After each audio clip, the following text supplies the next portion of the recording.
Thus far, the rise in long-term interest rates that we saw during 2013 has not had a material impact on prime yields in central London.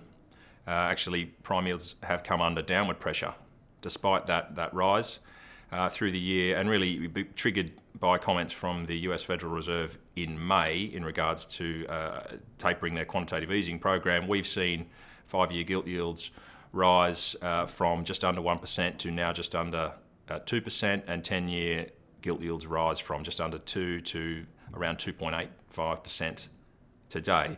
And so a substantial increase, but on the other hand, prime yields have actually come under downward pressure.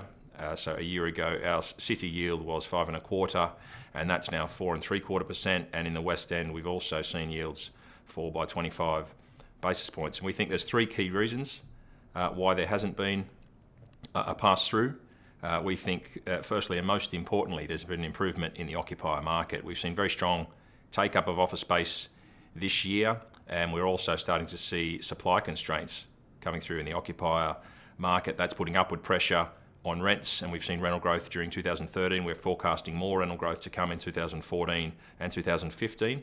We think that investors increasingly see that strong performance, and they're attracted to the capital growth prospects that is going to drive in central London. So despite the fact that London's offering slightly lower yields than other markets, they're attracted to that capital growth. The second reason is the easing in credit conditions. So notwithstanding that rise in long-term rates, we've seen all-in financing costs broadly stable during 2013 because margins have come under pressure, and we're seeing new entrants coming into the lending market, and that's making it easier for buyers to access that debt should they need it.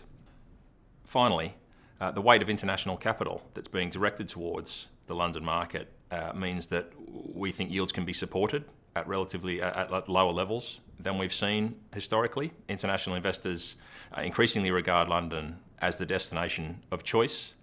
They see the strength in rental growth and the positive outlook for the market, and they're attracted to that. Going forward, and given the strength of rental growth that we see and the weight of capital that's directed to the market, if anything, we see more entrants likely to come. We see a positive outlook for capital growth, and if anything, we could see yields coming under further downward pressure as we move through 2014.